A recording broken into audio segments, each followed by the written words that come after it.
One race in North Carolina is getting national attention. That's after a controversial tweet was posted by one of the candidates. It's the race for state superintendent of schools, with Democrat Mo Green squaring off against Republican Michelle Morrow. Ben Thompson spoke with both candidates about what's at stake.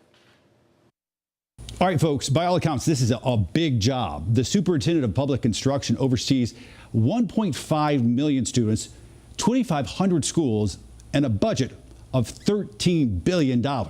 This tweet from 2020 is one of a few that got Republican Michelle Morrow in hot water. On Barack Obama, she wrote, "I'd prefer a pay-per-view in front of a firing squad. I don't want to waste another dime supporting his life. We could make money televising his death." She called it sarcasm, appearing this week on WCNC's Flashpoint. Why shouldn't parents be worried about that? You are asking them to trust you with their kids and talking recklessly like that.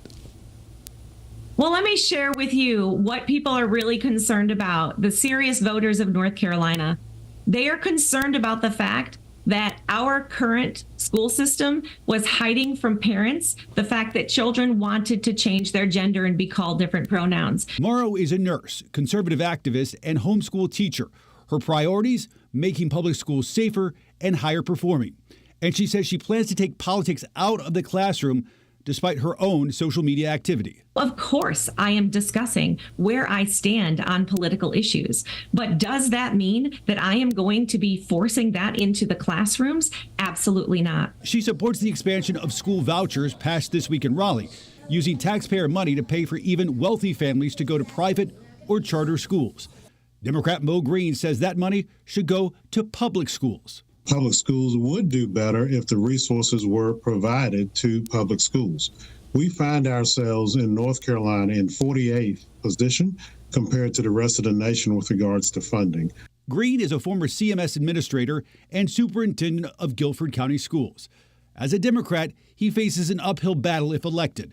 He'd likely have to win over a Republican General Assembly skeptical of his call for more resources.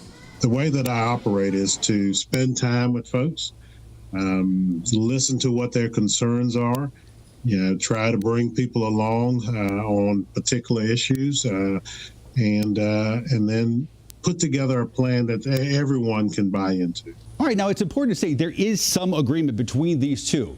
They agree you got to bring up test scores, make schools safer, and pay teachers more. But they really disagree on how all that could possibly happen.